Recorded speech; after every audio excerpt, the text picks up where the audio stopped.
पिछले 24 घंटों में हमने और आपने ना जाने कितने व्हाट्सएप मैसेज भेजे और रिसीव किए होंगे। ज्यादातर वहीं रोजमर्रा की बातें, परिवार के साथ प्लान बनाए, सहकर्मियों से काम के बारे में बातें की, कुछ लोगों को खबरें भेजी, दोस्तों के साथ गपशप की, चुगली भी की। व्हाट्सएप पर होने वाली सामान्य बातें भी एन्क्रिप्टेड होती हैं। इसके लिए व्हाट्सएप के शक्तिशाली कंप्यूटर सर्वर्स होते हैं जो दुनिया भर के कई डेटा सेंटर में लगे हैं। ये कोई छोटा मोटा संचालन का काम नहीं है, इसके लिए बड़े ऑपरेशन की जरूरत होती है।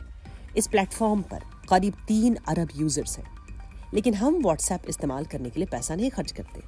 तो फिर व्हाट्सएप की कमाई होती कैसे है? सबसे पहले तो व्हाट्सएप को मूल कंपनी मेटा का सहारा है, जिसके पास फेसबुक और इंस्टाग्राम का मालिकाना हक है। हम जैसे लोगों के व्हाट्सएप अकाउंट इसीलिए मुफ्त हैं क्योंकि व्हाट्सएप वैसे कॉर्पोरेट कस्टमर से कमाई करता है जो हम जैसे कस्टमर से संपर्क करना चाहते हैं। पिछले साल से कंपनियां व्हाट्सएप पर मुफ्त में चैनल बना रही हैं और वो उन सब यूजर्स को मैसेज कर सकती हैं जो उन्हें सब्सक्राइब करते हैं। लेकिन ये कंपनियां हम जैसे कस्टमर से बात करने के लिए प्रीमियम का भुगतान करती हैं। मेटा के एक वरिष्ठ अधिकारी निखिला श्रीनिवासन ने बताया, हमारा मकसद है कि यहाँ बिजनेस और कस्टमर दोनों ही अपना काम आसानी से चैट थ्रेड में कर पाएं। उनका कहना है कि इसका मतलब होता है अगर आप एक टिकट बुक करना चाहते हैं, अगर आप कुछ रिटर्न चाहते हैं, आप पेमेंट करना चाहते हैं, तो आप ये सब चैट थ्रेड के बिना बाहर गए कर पाएं और यहाँ से सीधे निकलकर चैट में अपने परिवार और दोस्तों से बात कर पाएं।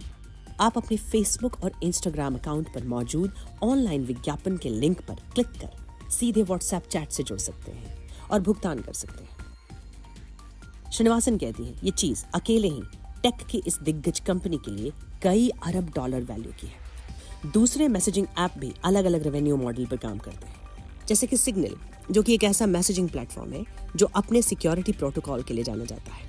वो गैर लाभकारी संगठन है। सिग्नल का कहना है कि हमने कभी निवेशकों से पैसे नहीं लिए, जबकि टेलीग्राम जैसे ऐप ऐसा करते हैं। सिग्नल चंदे पर चलता है, जिसमें ब्रायन एक्टोन के द्वारा दिया गया $50 मिलियन की मदद भी शामिल है। वो 2018 में व्हाट्सएप के सह संस्थापकों में से एक थे। वहीं डिस्कॉर्ड नाम के मैसेजिंग ऐप का इस्तेमाल ज्यादातर युवा गेमर्स करते हैं। ये प्रीमियम मॉडल है, यानी आप इसे फ्री में साइन अप तो कर सकते हैं, लेकिन अतिरिक्त फीचर्स के लिए आपको भुगतान करना पड़ता है। वहीं स्नैपचैट की कंपनी कई मॉडल्स पर आधारित है। यहाँ विज्ञापन होते हैं। इसके पास 1 करोड़ 10 लाख वैसे सब्सक्राइबर्स हैं जो भुगतान करते हैं, और ये augmented reality glasses Snapchat spectacles भी बेचते हैं। स्नैप्स के रेवेन्यू का मुख्य स्रोत विज्ञापन है, जिससे करीब सालाना $4 अरब से ज्यादा कमाई होती है। वहीं ब्रिटेन की कंपनी एलिमेंट सरकार और बड़े संगठनों को अपना सुरक्षित मैसेजिंग सिस्टम इस्तेमाल करने के लिए भुगतान लेती है। इनके कस्टमर इसकी टेक्नोलॉजी तो इस्तेमाल करते हैं, लेकिन चलाते वो अपने प्राइवेट सर्वर से हैं। इसके सह संस्थापक मैथ्यू होडसन बताते हैं कि 10 साल पुरानी ये company double digit million revenue में है और मुनाफे के करीब है। उनका मानना है कि मैसेजिंग एप्स के सबसे लोकप्रिय बिजनेस मॉडल वही पुराना विज्ञापन है।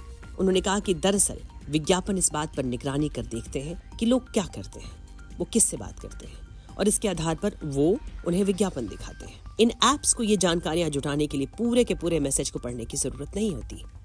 तो कुल मिलाकर आइडिया ये है कि भले ही इंक्रिप्शन हो, गोपनीयता का ध्यान रखा जाता हो, लेकिन ये यूजर्स के डेटा का इस्तेमाल विज्ञापन बेचने के लिए करते हैं। हॉडसन कहते हैं वही पुरानी कहानी है। अगर आप यूजर हैं और इसके लिए भुगतान नहीं कर रहे, तो ऐसी संभावना है आप ही प्रोडक्ट यानी आप ही उत्पाद हैं।